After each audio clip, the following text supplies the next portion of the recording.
예시한 우리 하나님의 말씀은 고린도전서 15장입니다. 12절 말씀부터 19절 말씀까지 제가 봉독해 드리도록 하겠습니다. 고린도전서 15장 12절부터 19절 말씀까지 제가 봉독을 해 드리도록 하겠습니다. 그리스도께서 죽은 자 가운데서 다시 살아나셨다 전파되었거늘 너희 중에서 어떤 사람들은 어찌하여 죽은 자 가운데 부활이 없다 하느냐. 만일 죽은 자의 부활이 없으면 그리스도도 다시 살아나지 못하셨으리라. 그리스도께서 만일 다시 살아나지 못하셨으면 우리가 전파하는 것도 헛것이요 또 너의 믿음도 헛것이며 또 우리가 하나님의 거짓 증인으로 발견되리니 우리가 하나님이 그리스도를 다시 살리셨다고 증언하였음이라. 만일 죽은 자가 다시 살아나는 일이 없으면 하나님이 그리스도를 다시 살리지 아니하셨으리라. 만일 죽은 자가 다시 살아나는 일이 없으면 그리스도도 다시 살아나신 일이 없었을 터이요. 그리스도께서 다시 살아나신 일이 없으면 너희 믿음도 헛되고 너희가 여전히 죄 가운데 있을 것이요.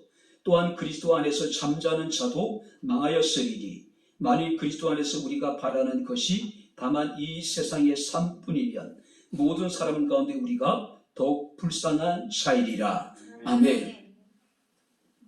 하나님 아버지 은혜와 사랑을 진심으로 감사합니다. 부활절 이 아침에 부활하신 예수님을 만날 감격과 기쁨으로 우리가 주님을 예배하게 하심을 감사를 드립니다. 이 시간 아버지 하나님 종을 통해서 주의 말씀이 선포될 텐데 말씀 우리에게 은혜가 되게 하시고 위로가 되게 하시고 우리가 말씀 가운데 부활하신 예수님을 좀 더 확실하게 알고 부활하신 예수를 가까이 할 수 있는 아름다운 귀한 시간이 되게 하옵소서. 예수님 이름으로 기도합나이다. 아멘. 할렐루야. 우리 하나님 우리와 함께 하십니다. 인사하겠습니다. 하나님 우리와 함께 하십니다. 자, 오늘은 그리스도께서 사망 권세를 깨뜨리시고 부활하신 부활주일입니다. 우리 옆에 있는 분들과 예수께서 다시 사셨습니다. 인사하겠습니다. 예수께서 다시 사셨습니다. 할렐루야. 이것이 초대 교회가 세상 가운데 선포했던 복음의 핵심이에요. 그리스도께서 하나님의 아들로서 자신을 비우시고 낮추셔서 사람의 몸으로 이 세상에 오셨고 우리의 죄와 허물을 위해서 십자가 고난당하시고 죽으시고 우리가 이것을 아는 것도 중요하지만 더 중요한 건 뭡니까? 그 죽으신 그리스도께서 성경대로 삶 안에 다시 살아나셨다라고 하는 사실입니다. 할렐루야. 이것이 복음의 핵심이에요. 자, 현대 신학에서 가장 위대한 신학자로 불리는 칼 바르트라고 하는 분이 계십니다. 그러니까 우리 교단에서는 별로 칼 바르트에 대해서 호의적이지 않는데 이제 다른 교단에서는 굉장히 칼 바르트라고 하는 인물에 대해서 긍정적으로 평가를 합니다. 최고의 신학자인 것은 분명해요. 그런데 칼 바르트가 이런 얘기합니다. 부활에 대한 설교는 짧으면 짧을수록 좋다. 왜냐하면 예수님의 부활은 설명이 필요 없는 너무나도 분명한 역사적인 사건이기 때문이다. 부활절 설교는 짧으면 짧을수록 좋답니다. 왠지 은혜가 될 것 같지 않습니까? 뭔가 기대가 되지 않아요? 자, 우리가 사도행전 18장 말씀을 보게 되면은 고린도 교회는 사도 바울이 2차 전도 여행 중에 세워진 교회였어요.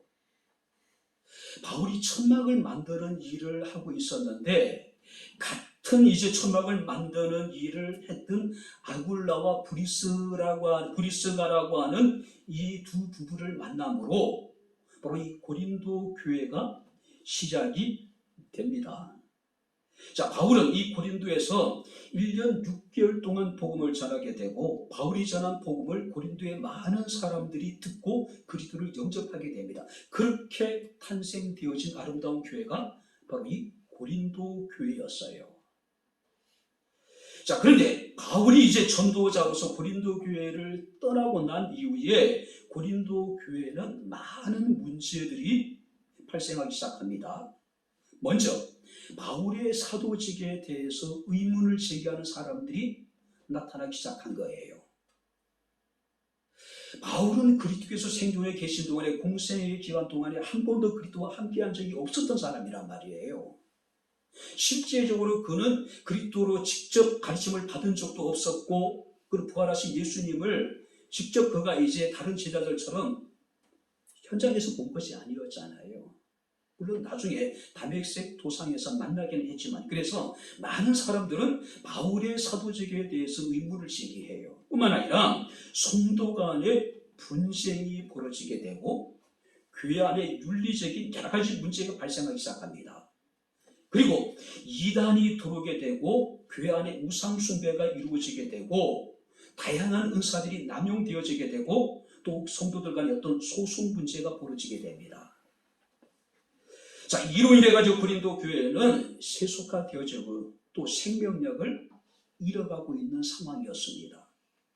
자, 그래서 이 바울은 고린도 교회 그 상황에 대해서 이제 이야기를 듣고 고린도 교회 성도들로 하여금 자신이 전한 복음을 다시 기억하고 참된 복음으로 그들이 스스로 돌이키기를 원하는 마음으로 서신을 기록하게 되는데, 바로 그 서신이 우리가 고린도 전서라고 이야기할 수가 있습니다. 특별히 이 고린도 교회 가장 심각한 문제가 뭐였냐면은 고린도 지역은 그리스 지역이에요. 그리스예요. 자, 그런데 이 그리스 철학의 영향을 많이 받은 성도들이 교회 안에 들어오기 시작했어요. 자, 여기서 말하는 그리스도의 철학의 영향이라고 하는 것은 육은 악하고 영은 선하다는 이야기예요. 자, 영은 불멸을 믿지만은 죽은 자의 다시 살아나는 것을 믿지 않는 사람들이 있었단 말이에요. 특별히 그들은 육은 악한 존재로 여겼습니다. 그러나 영은 선한 것으로 여겼단 말이에요. 근데 사람이 죽음을 통해서 우리의 영혼이 육체를 떠나게 되잖아요. 그럼 이제 이 선한 영은 육체로부터 벗어나서 그야말로 이제 자유로운 영혼이 된 거예요. 그런데 죽은 몸이 다시 살아난 거예요. 그럼 그 영이 다시 죽은 몸으로 들어가야 되잖아요. 그 악한 육 속으로. 그래서 그들은 영은 불멸은 믿지만은 죽은 자의 다시 살아나는 것은 믿을 수가 없었다는 거예요. 인정할 수가 없었다는 거예요. 오늘 우리나라 이제 구원파가, 그러니까 이 사상과 좀 비슷한, 그러니까 그들은 철저하게 우리 영은 선하고 육은 악하기 때문에 그들의 믿음으로 말미암아 우리의 영이 구원을 받았기 때문에 악한 육신을 가지고는 어떤 죄를 지어도 괜찮다라고 그들은 이제 이야기하고 있는 거예요. 그러니까 세월의 어떤 주인이었던 여러분들이 그 구원파, 뭐 그런 사람들. 자, 근데 우리가 12절 말씀을 보면은 그리스도께서 죽은 자 가운데에서 다시 살아나셨다 전파되었거늘 너희 중에 어떤 사람들은 어찌하여 죽은 자 가운데 부활이 없다 하느냐. 그러니까 고린도 지역의 어떤 그 그리스 철학자들의 영향을 받은 사람들이 교회 안에 들어와서 그들은 영은 불멸은 믿지만은 죽은 자가 다시 살아나는 것은 도저히 인정할 수가 없었다는 거예요. 왜? 그 거룩한 영이, 그러니까 정말로 이제 신성한 영이 다시 어떻게 더러운 육체 속으로 다시 들어갈 수 있겠느냐? 그 불가능하다는 거죠. 근데 사도 바울이 전한 복음의 핵심이라고 하는 것은 성경대로 그리스도께서 우리 죄를 위해서 죽으시고 성경대로 그리스도께서 사흘 만에 다시 살아나셨다. 이것이 복음의 핵심이었는데 바울이 떠나고 난 이후에 고린도 교회의 거짓 교사들에 의해 가지고 바로 죽은 자의 부활은 없다라고 이야기하는 거예요. 죽은 자가 다시 살아나는 것이 불가능하다라고 이야기하기 시작하는 거예요. 근데 이런 사상들이 고린도 교회 성도들에게 폭넓은 지지를 받는 게 문제예요. 그렇게 죽은 자 가운데 살아났다 전파되었거늘 이것이 복음의 핵심이었잖아요. 성경대로 그리스도께서 우리 죄를 위해서 죽으시고 장사된 바 되셨다가 성경대로 사흘 만에 죽은 자 가운데 다시 살아나셨다. 근데 교회 안에서 죽은 자의 부활을 믿지 않는 겁니다. 인정하지 않는 거예요. 분명히 확실한 것은 그리스도께서는 성경대로 죽으시고 성경대로 다시 살아나셨다라고 하는 사실입니다. 믿으시기 바랍니다. 할렐루야. 이것이 그리스도의 부활의 확실성, 그리스도의 부활의 진실성, 그리스도의 부활의 역사성을 증언하고 있는 거죠. 자, 그런데 사도 바울은 이제 13절 말씀을 보게 되면은 만약이라고 하는 상황을 가정을 해요. 만약. 그러니까 여기서 만약을 가정한다고 하는 것은 도저히 있을 수 없는 상황을 가정을 해서 고린도 교회 성도들을 하여금 복음의 확실성, 복음의 진실성, 복음의 역사성을 그들로 하여금 강조하고 있는 거죠. 그러니까 바울이 우리가 13절 말씀을 보면은 만일 죽은 자의 부활이 없으면 그리스도도 다시 살아나지 못하셨을 것이다. 만일 죽은 자의 부활이 없다면은, 그러니까 죽은 자의 부활은 기정사실이에요.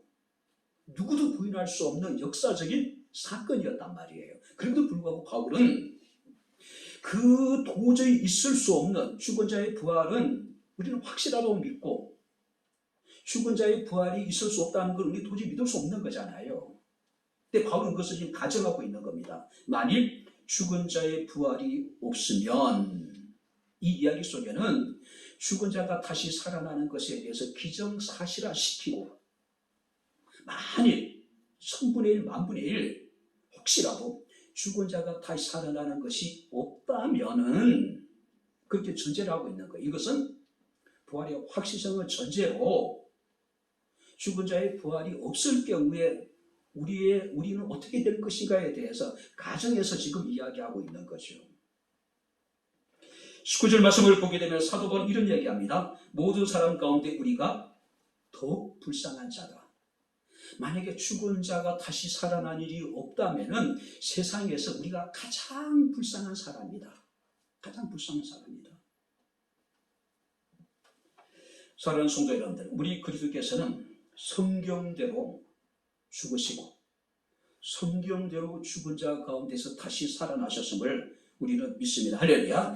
이것이 우리의 신앙의 근거이고 이것이 우리의 신앙의 본질이고 이것이 기독교만이 가진 절대적인 진리라고 하는 거죠. 자, 그렇다면 바울이 가정하고 있는 만일 죽은 자의 부활이 없다면 우리에게 어떤 상황이 펼쳐지게 될 것인가? 도저히 있을 수 없는 일이지만 우리가 한번 가정해 보는 거예요. 그죠? 자, 오늘 만일 죽은 자의 부활이 없다면은 어떻게 될까? 어떤 일이 벌어지게 될 것인가? 우리가 함께 말씀을 살피면서 함께 은혜 나누겠습니다. 먼저 14절을 우리 다시 한번 같이 읽겠습니다. 14절 다 같이 읽겠습니다. 그리스도께서 만일 다시 살아나지 못하셨으면 우리가 전파하는 것도 헛것이요 너의 믿음도 헛것이다. 우리가 11절을 보게 되면은 그러므로 나나 그들이나 이같이 전파하며 너희도 이같이 믿었다. 그런데 너희가 지금 죽은 자의 부활이 없다고 하느냐? 지금 이 얘기를 하고 있는 거죠. 너희 말대로 죽은 자가 다시 살아난 일이 없다면은 우리가 전파하는 모든 것이 다 헛것이 될 것이다. 죽은 자가 다시 살아나는 일이 없으면은 그리스도도 다시 살아나지 못했을 것이고 그리스도가 다시 살아나지 못하셨다면은 그리스도가 부활했다고 전파하는 우리의 전파하는 모든 것이 다 헛것이 되어버릴 것이다. 헛것이 될 것이다. 성경을 보게 되면 부활하신 예수님을 만났던 사람들은 그 삶에 어떤 변화가 나타나기 시작합니까? 생명을 걸고 오직 부활하신 예수 그리스도를 전하는 증인이 되는 겁니다. 성경 말씀을 보게 되면 슬픔에 사로잡혔던 여인들이, 의심에 사로잡혔던 도마가, 두려움에 사로잡혔던 주의 제자들이, 좌절과 절망에 사로잡혔던 엠마오로 내려가던 두 제자가, 예수를 핍박했던 바울이 담메섹 동산에서 부활하신 예수를 만나게 되었을 때에 그들은 그리스도의 부활의 증인이 되어져 버린 거예요. 우리가 스데반 집사는 그리스도의 부활을 증거하다가 돌에 맞아 죽기까지 했습니다. 우리가 사도행전 20장 말씀을 보게 되면 베드로와 요한이 대제사장들과 사두개인들이 그들을 위협하고 협박을 하죠. 뭐라고 얘기합니까? 도무지 예수 그리스도의 일에 대해서 이야기하지 말아라. 그때 베드로와 요한이 뭐라고 얘기합니까? 우리는 보고 들은 것을 말하지 아니할 수 없다. 할렐루야. 예수께서 3년 동안 그들에게 가르치시고 그들이 부활하신 예수님을 직접 목격했기 때문에 그것에 대해서 우리는 말을 할 수 없다. 그러니까 우리가 말하지 않을 수 없다. 십자가는 제자들을 두렵게 만들었죠. 그러나 부활하신 예수 그리스도는 그들에게 담대함을 주었습니다. 죽음을 극복할 수 있는 능력을 주었습니다. 그래서 그들은 어떻습니까? 생명을 걸고 예수 그리스도의 부활을 증거하기 시작하는 거예요. 그런데 만일 죽은 자의 부활이 없다면 그리스도도 다시 살지 못하셨을 것이고, 그리스도가 만약에 다시 살지 못하셨다면 그리스도가 부활했다고 증거하는 전하는 우리의 전하는 것들이 다 헛것이 될 것이다. 만약에 죽은 자의 부활이 없고 그리스도가 다시 살지 못했다면 이 시간 우리가 주님 앞에 나와 예배드리는 이것이 헛것이 되는 거예요. 그렇지 않습니까? 그리스도의 부활은요, 복음의 근거고 복음의 핵심이에요. 근데 오늘 죽은 자의 부활이 없다면 그것은 모든 것이 헛것이 될 것이다. 자, 헛것이라고 하는 것은 빈손, 텅 빈 상태, 열매가 없는 상태. 무슨 말입니까? 만약에 그리스도께서 부활하시지 않으셨다면 그야말로 우리는 오랜 평생을 신앙생활에 왔는데 우리 빈손인 거예요. 아무것도 잡은 것이 없는, 얻은 것이 없는. 뿐만 아니라 우리는 망령되고 허탄한 이야기에 우리는 미혹된 사람들이, 세상에 가장 불쌍한 사람이 되는 거죠. 부활이 없는 기독교는 더 이상 기독교가 될 수가 없습니다. 그러나 분명히 확실한 것은 그리스도께서 성경대로 죽으시고 성경대로 죽은 지 사흘 만에 다시 사셨음을 우리는 믿습니다. 할렐루야. 그렇기 때문에 우리의 전하는 복음이 헛되지 않는 것이죠. 두 번째 말씀을 보시기 바랍니다. 15절 같이 읽겠습니다. 또 우리가 하나님의 거짓 증인으로 발견되리니 우리가 하나님이 그리스도를 다시 살리셨다고 증언하였습니다. 만일 죽은 자가 다시 살아나는 일이 없으면 하나님이 그리스도를 다시 살리지 아니하셨으리라. 이게 무슨 말입니까? 그럴 수는 없지만은, 그런 일은 없지만은, 만약에 죽은 자의 부활이 없다면은 그리스도도 다시 살지 못하셨을 것이고, 그리스도가 다시 살지 못하셨다면은 우리가 전하는 모든 복음은 다 헛것이고 거짓되고, 그죠? 뿐만 아니라 우리는 하나님 앞에서 거짓 증인으로 발견되게 될 것이다. 그러니까 우리는 거짓 증인이 될 수밖에 없을 것이라는 이야기예요.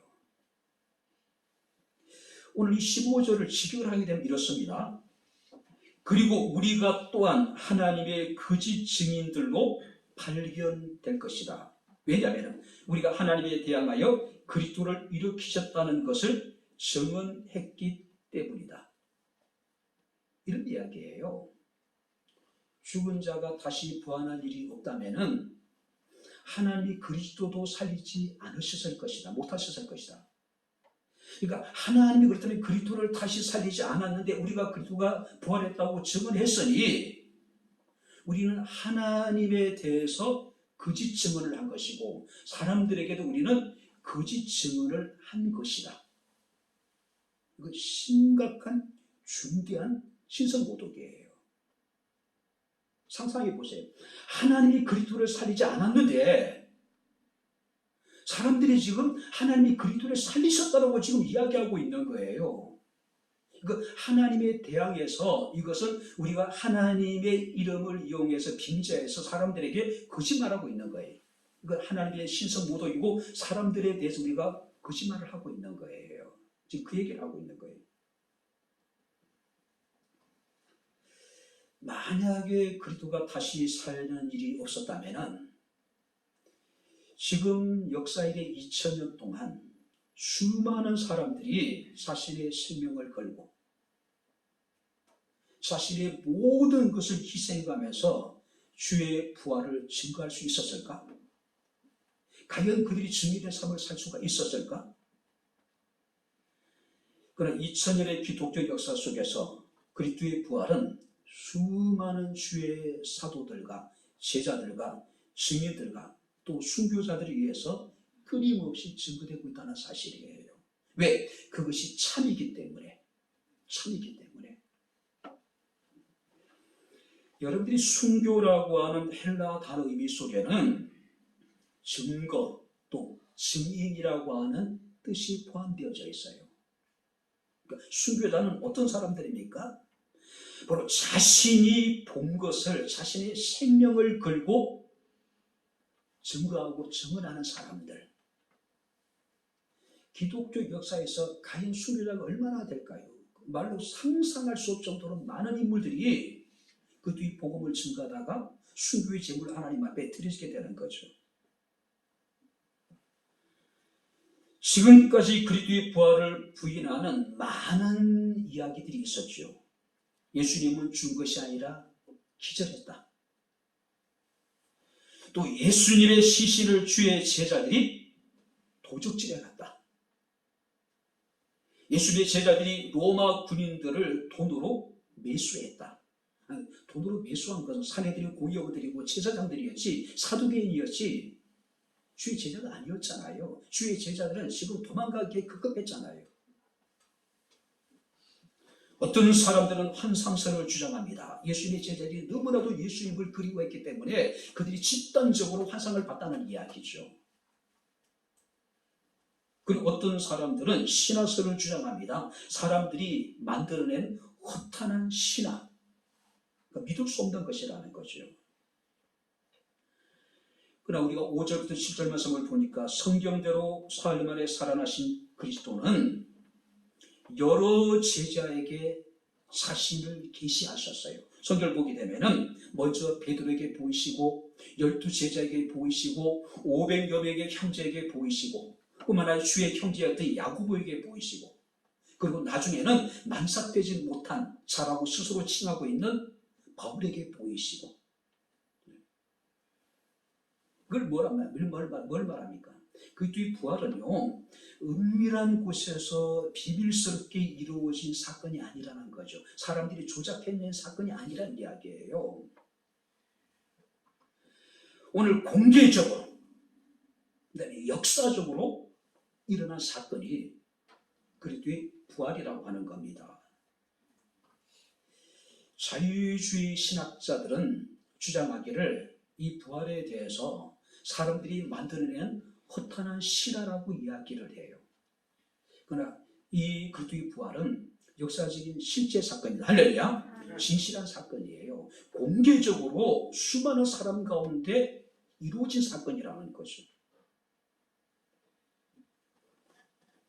그런데 만일 죽은 자가 다시 살아난 일이 없다면 그 수많은 사람들이 생명을 걸고 그리스도의 부활을 전했는데 그리스도의 증인이 되었는데 과연 그들이 거짓된 것을 가지고 꾸며진 날조된 거짓말을 생명을 걸고 전할 수 있었을까? 불가능한 거예요.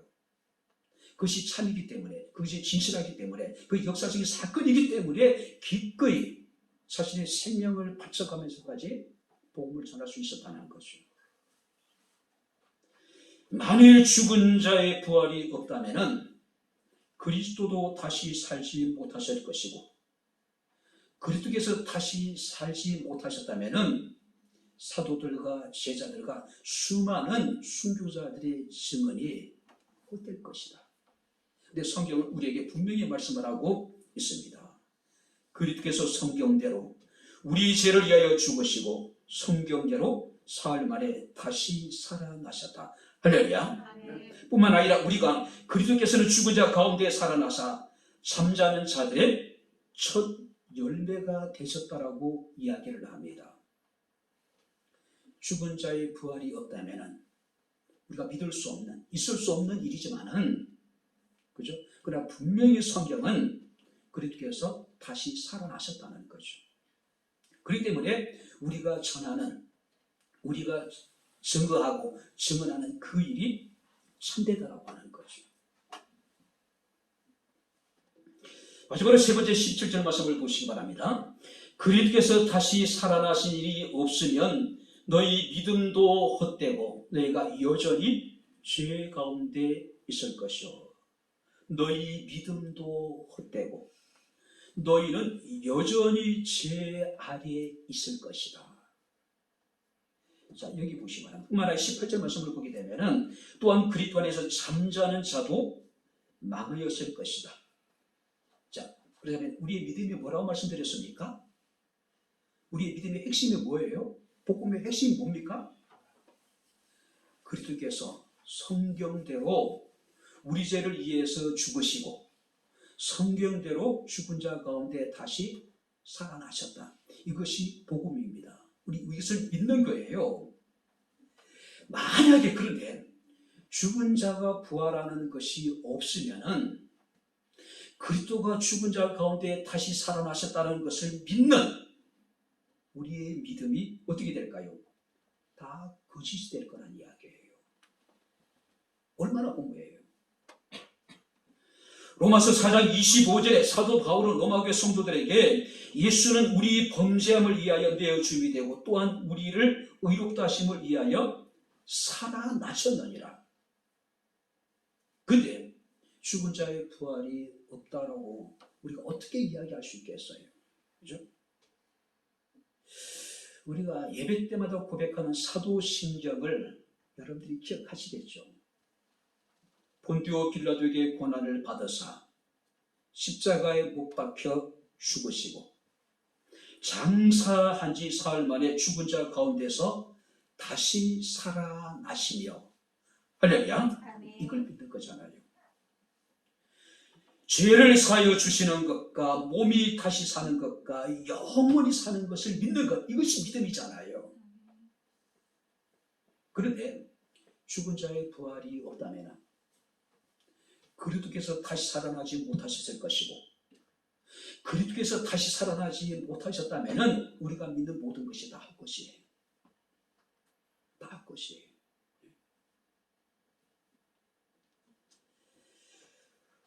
만일 죽은 자의 부활이 없다면 그리스도가 다시 살아나지 못하셨을 것이고 그렇다면 우리의 모든 믿음도 헛것인데 우리가 수없이 고백하고 있는 본디오 빌라도에게 고난을 받아 십자가에 못 박혀 죽으시고 장사한 지 사흘 만에 죽은 자 가운데 다시 살아나셨고 그가 우리의 죄를 사하여 주시고 우리 몸을 다시 살게 하실 것이고 영원히 살게 하실 것이다. 이게 무슨 의미가 있어요? 이게 무슨 의미가 있어요? 성경대로 그리스도께서 우리 죄를 위해서 죽으시고 성경대로 사흘 만에 다시 살아나셨습니다. 우리 이걸 믿어요. 그렇기 때문에 우리의 믿음이 참됨을 우리는 믿는 거예요. 그가 더러운 죄와 허물로부터 우리를 살리실 뿐만 아니라 모든 죄와 사망의 그 법으로부터 하나님께서 우리를 해방시켜 주신 것이죠. 우리 히브리서 11장에 보게 되면은 또 어떤 이들은 더 좋은 부활을 얻고자 하되, 자 여기 보세요. 더 좋은 부활을 얻고자 하되 고문을 받되 구차히 풀려나기를 원하지 아니하고 조롱과 채찍질과 결박해서 옥에 가지는 시련과 돌로 맞고 톱으로 사지가 잘려서 죽임을 당하고 칼로 배임을 당하고 궁핍한 삶을 살고 환난과 학대를 받고 단 하나의 이유예요. 뭐 때문에요? 더 좋은 부활을 얻고자 하는 믿음으로 인하여서. 죽음조차도 두려워하지 않는 그들에 대해서 히브리서 기자는 이렇게 얘기합니다. 이런 사람은 세상이 감당하지 못하느니라. 할렐루야. 더 좋은 부활에 대한 소망을 가진 사람은 죽음을 두려워하지 않아요. 그러다 보니까 그들은 세상이 감당할 수 없다는 거죠. 세상이 감당할 수 없는 사람들이라는 거죠. 사랑하는 성도 여러분들은 예수께서는 성경대로 죽으시고 성경대로 다시 부활하셨습니다. 할렐루야. 그렇기 때문에 우리의 믿음이 결코 헛되지 않는 거예요. 우리의 수고가 결코 헛되지 않는 겁니다. 우리의 희생이 결코 헛되지 않는 거예요. 이제 말씀을 마치도록 하겠습니다. 부활하신 예수님을 만났을 때에 여인들의 슬픔이 기쁨으로 변화됐죠. 도마의 의심이 확신으로 변화됐습니다. 제자들의 두려움이 평강으로 변화됐어요. 엠바로 내려가던 두 제자의 깊은 좌절과 절망이 뜨거운 복음에 대한 열정으로 변화되는 모습을 우리가 봅니다. 만일 죽은 자의 부활이 없다면 그리스도도 부활하지 못하실 거예요. 만약에 그리스도의 부활이 없다면 우리가 전하는 모든 것이 다 헛것이고 우리가 증언하는 것도 헛것이고 우리의 믿음도 헛것이고 우리는 아직까지도 죄와 사망의 법 아래 우리는 고통당할 수밖에 없는 자들이라는 거죠. 뿐만 아니라 그리스도가 부활하지 못하셨다면 우리의 소망도 없는 거죠. 헛될 수밖에 없겠죠. 19절 말씀 보니까 만일 그리스도 안에서 우리가 바라는 것이 다만 이 세상 삶뿐이면 모든 사람 가운데 우리가 더욱 불쌍한 자다. 왜 그럴까요? 만일 죽은 자가 다시 사는 것이 없다면 그리스도도 다시 살지 못하실 것이고 그렇다면 오직 그리스도에게 소망을 두고 평생을 살아온 우리의 삶이 얼마나 허무할까요? 얼마나 불쌍하고 얼마나 비참하겠냐 이게요. 만약에 죽은 자의 부활이 없고 그리스도께서 만약에 살아나지 못하셨다면 제가 20대 고등학교 2학년 때 교회를 다니고 예수를 믿었는데 그러면은 40년 이상의 제 삶이 뭐가 되느냐 이거죠. 완전히 40년의 제 삶이 부정당할 수밖에 없는 거죠. 사람들이 보기에 얼마나 어리석고 얼마나 비참하고 얼마나 불쌍하겠냐 이게요. 그죠? 바울도 이런 얘기합니다. 32절을 한번 볼까요? 32절을 한번 같이 한번 읽겠습니다. 다 같이 읽겠습니다. 내가 사람의 방법으로 에베소에서 맹수와 더불어 싸웠다면 내게 무슨 유익이 있으리요? 죽은 자가 다시 살아나지 못한다면 내일 죽을 터니 먹고 마시자 하리라. 무슨 얘기예요? 바울 같은 위대한 사도가 지금 뭐라고 얘기하냐면은 만약에 죽은 자가 다시 부활한 일이 없고 만약 그리스도가 다시 살아나지 않으셨다면은 나도 세상 사람들처럼 내일 죽을 터이니 오늘 먹고 마시고 오늘 나는 훔쳐먹자 살겠다. 지금 그 얘기하고 있는 거예요. 그러나 그리스도께서 부활하셨기에 부활하신 예수님을 이 바울이 직접 담에서 통해서 만났기 때문에 그는 자신의 모든 것들을 다 배설물이 여기고 기여기지 아니하고 날마다 충분하고 지금 고백하고 있는 모습을 우리가 보게 됩니다. 그래서 우리가 33절 말씀하니까 바울이 뭐라고 얘기하냐면 악한 동무들에게 속지 말아라. 부활이 없다고 하는 사람들의 이야기에 귀를 기르지 말고 그들에게 속지 말라고 이야기하고 있는 거예요. 왜? 죽은 자의 부활이 없다고 하는 그들의 이야기와는 다르게 예수께서는 다시 살아나셨기 때문에 그래요. 만약에 이 시간 확실하게 죽은 자의 부활이 없다면 저도 이곳에서 있을 하등의 이유가 없겠죠. 만약에 죽은 자가 다시 사는 일이 없다면은 저도 세상 사람들처럼 먹고 마시고 흥청망청 내일 죽을 텐데 오늘 우리가 신나게 살자. 그죠? 하루살이처럼 그렇게 살지 않겠어요? 불나방처럼 쾌락을 위해서 육체적인 즐거움을 위해서 달려가지 않겠어요? 그러나 바울은 날마다 죽는다고 이야기합니다. 왜요? 부활하신 예수를 만나고 나니까 그리스도를 아는 지식이 너무나도 고상하여 자신의 모든 것을 다 배설물로 여겨버린다. 그것들을 기억이지 않는다. 성경대로 예수께서 다시 사셨습니다. 할렐루야. 잠자는 자들의 첫 열매가 되셨습니다. 우리의 전하는 것이, 우리의 증언하는 것들이, 우리의 믿음이 결코 헛되지 않음을 우리는 믿습니다. 사도 베드로는 베드로전서 1장 3절 4절에 그리스도의 부활에 대해서 이 부활은 썩지 않고 더럽혀지지 않고 새하지 않는 산 소망이라고 이야기를 하고 있어요.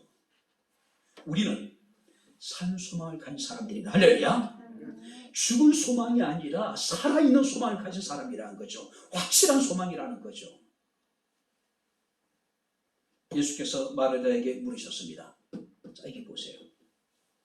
나는 부활이요 생명이니 나를 믿는 자는 죽어도 살겠고 무릇 살아서 나를 믿는 자는 영원히 죽지 아니하리니 이것을 내가 믿느냐.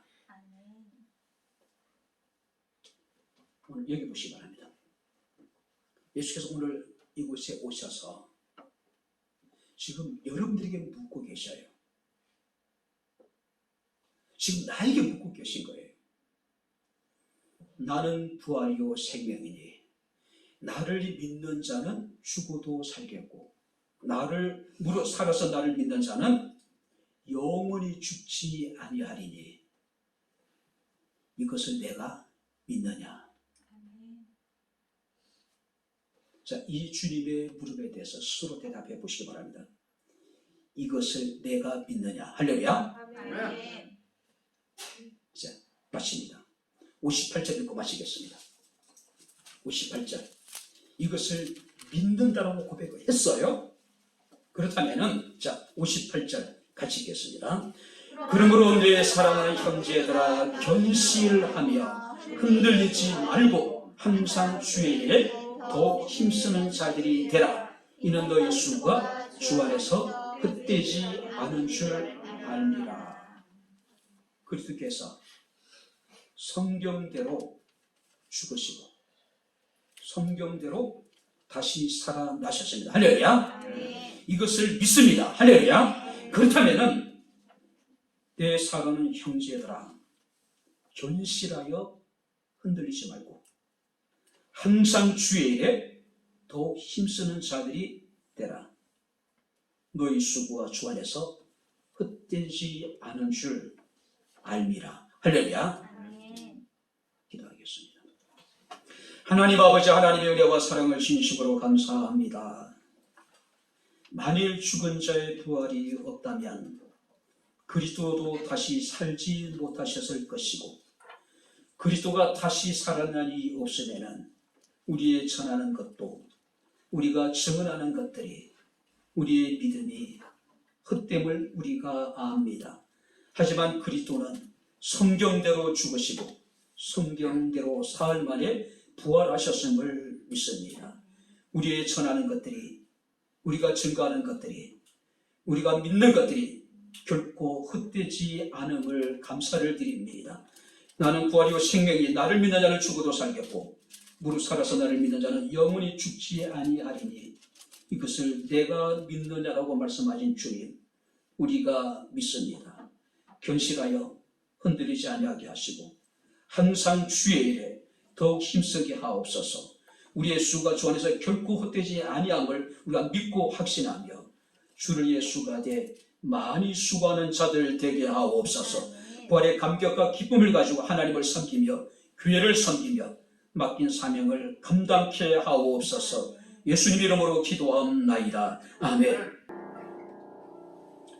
이제는 우리 주 예수 그리스도의 은혜와 하나님의 크신 사랑과 성령님의 교통 교제의 제 충만 역사 인도하심이 부활한 예수를 만난 기쁨과 감격 갖고 하나님을 섬기며 교회를 섬기며 이웃을 섬기며 주의 맡긴 사명을 잘 감당하기를 원하는 주의 사랑하는 모든 성도들 머리머리 위에 저들의 가정과 직장과 사업장과 이 교회와 이 나라 이 민족 위에 지금부터 영원토록 함께 있을지어다. 아멘.